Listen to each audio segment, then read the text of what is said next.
networking is very much broken. I think it's incredibly noisy.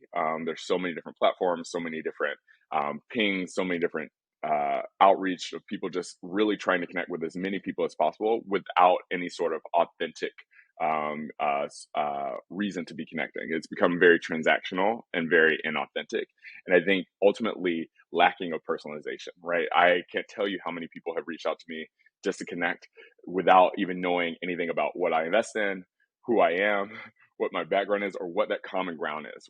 Where's that Venn diagram, the middle of that Venn diagram of our interests or our missions or our values, right? And so I think at the end of the day, in order to fix networking, we really have to make it more personalized again, right? We have to be able to really be able to connect people based off of common interests, shared goals, shared desired outcomes, and not just let me connect with as many people on Twitter or as many people on LinkedIn as possible, right? Because as, as humans, we can't process all of that noise, right? And so it just inherently becomes a spray and pray approach to networking that to me is not going to actually create that much value.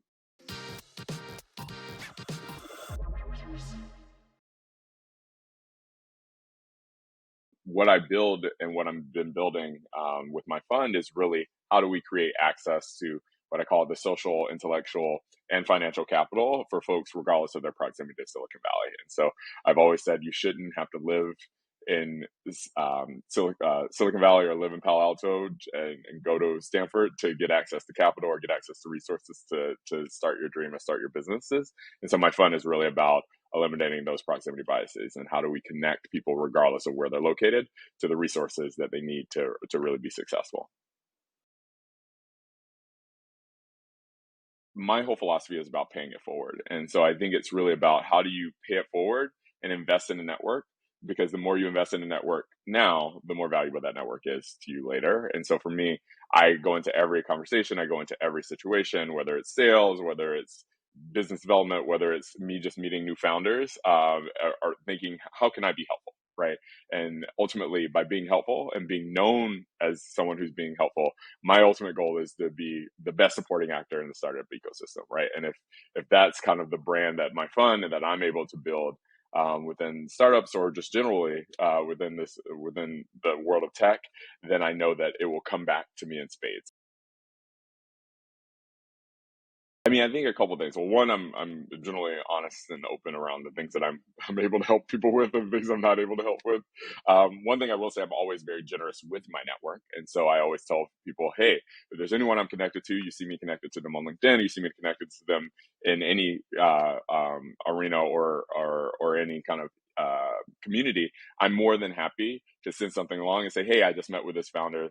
I think they're great. Would love to facilitate that intro. And so for me, it's always coming into every conversation thinking, how can I be helpful, right? Because at the end of the day, that is what I want to be. As I said, my goal is to be kind of the best supporting actor within the startup ecosystem. And so by coming into conversations saying, how can I be helpful?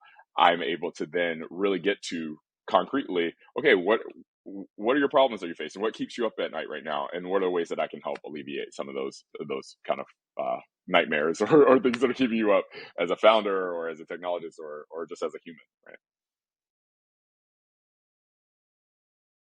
Tools like the Swarm are great because again, because we are in a world in which we have so many different channels and things have become so noisy, and as I said, that noisiness leads to these transactional and somewhat inauthentic relationships. Anything that can reduce the noise and really bring intentionality to connecting people is and any technologies and platforms that can do that will really change the game. And I think the Swarm, what's awesome about that is it's really intentional around helping people connect to people in a somewhat more authentic and more aligned way. That's not just a spray and pray model, right? It's not just me adding every single person, as I said, on LinkedIn, or adding every single person on Twitter, but actually connecting people with some intentionality. And I think that allows us to reduce some of that noise, and again, allows us to then make authentic connections that aren't just purely transactional. I never claim to be an expert in anything, but if you define it by 10,000 hours, I guess then I've definitely been doing community and ecosystem building for pretty much my entire life. And so for sure, I think there are three major components. One, I already mentioned, you have to be providing value first and foremost, right? You can't be building ecosystems without providing some sort of value to the folks in that ecosystem, because you want to be seen as a hub yourself within that ecosystem. And then secondarily, I would say, and something I was doing for Google in particular, is if we're trying to cover the globe, right, we have to figure out who are those hubs, right? Who are those people who are hubs within their own ecosystem, right? And if you're able to connect the hubs, then you're able to really build a even broader, more expansive ecosystem. And then the last thing I would say is just figuring out ways to remove yourself as the middle person or that kind of gatekeeper, right? Because venture in particular is a world in which so many people still rely on the Rolodexes. Sales is another one, right? Where people rely on their Rolodex and who do I know and who can I connect you to, right? And something that I've always felt really strongly is that I should never be the blocker or the gatekeeper for my network, right? I want to be able to allow people to connect and find ways to connect without me having to facilitate those in a one by one manner, right? And so ultimately, if I'm able to remove myself as a gatekeeper and allow those serendipitous connections to happen, whether it's through technology and also just great kind of infrastructure behind it, then you're able to really build ecosystems that can scale, right? Because by removing myself, then the sky's the limit in terms of what I'm able to scale from an ecosystem, right? And so for my fund, same thing. I really try to make sure that my founders can connect and share what they need, what again, as I said earlier, what's keeping them up at night, in a way that allows folks within the ecosystem to connect directly without me having to facilitate all of those connections, right? And so when I think about building ecosystems, regardless if you're Google or if you're a startup or if you're a VC fund, I think of those three main pillars, right? What value are you providing and how are you kind of paying it forward to that ecosystem? Are you able to really build and define strong hubs, right, in that ecosystem? And then are you really able to remove yourself in a really scalable way as that gatekeeper for those connections, right? I think humans are naturally biased, right? And so like we're going to be biased around who's in. So we're proximity biased. We're going to be biased around who's kind of locally available. We're going to also be recency biased, right? In terms of like who did we chat with more recently. And so I think there's one huge potential for tech to eliminate some of that bias, right? So it's not just who did I talk to recently that could be a good connection for you, or who's next to me that could be a good connection for you. It actually is able to be more objective. I think secondarily though, it also allows for access generally, right? And so there are a lot of folks who I have met, like I invest globally, right? And so there are a lot of people I meet, sub-Saharan Africa, Southeast Asia, Eastern Europe, et cetera, who would have a hard time accessing my network, right? Aside from maybe scrolling LinkedIn and trying to find people who are relevant, right? But would have a really hard time accessing my network if there wasn't some sort of platform that allowed them to navigate that more easily and allow me to share it more easily, right? Which goes to my third point around, and I mentioned this earlier, around how my ultimate goal and the ultimate goal of networking is to remove yourself as the bottleneck, right? You never want to be what's controlling throughput, and limiting throughput, right? And so for me, I think what's awesome about tech is that tech can really remove me as the bottleneck to my network and allow me to open those gates in a way that's very not overwhelming and not noisy, but is also allows to still maintain that level of personalization, right? Allows people to still say, hey, like this person in your network is super relevant because we have alignment across X, Y, and Z.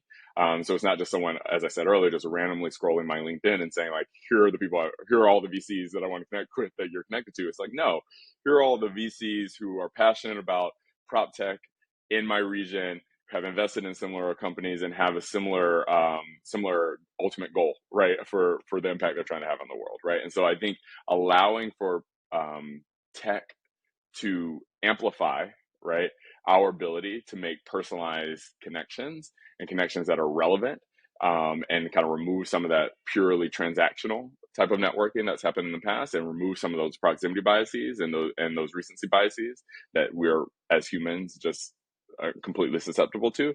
I think that is incredibly impactful, right? And so if technology can do that, I think it will really amplify 10x, 100x the power of networking, right? Because like I said, networking today is limited to me being able to say like, here are the folks that I think are relevant to you, or limited to you just saying like, here, I'm just going to spray and pray and hit as many people as possible and hope that one of these sticks. Trust builds the best business relationships and business partnerships, right? And if you're able to build trust, you're able to have great successful business relationships, whether it's through an investor or a customer. And I think, unfortunately, as humans, we find trust through commonality, right? Which leads to some of those biases that I mentioned earlier. But if you're able to have tech or have even a person help you find that commonality, that's not just who did I see recently, or who do I live next to, or who went to the same school as me, right?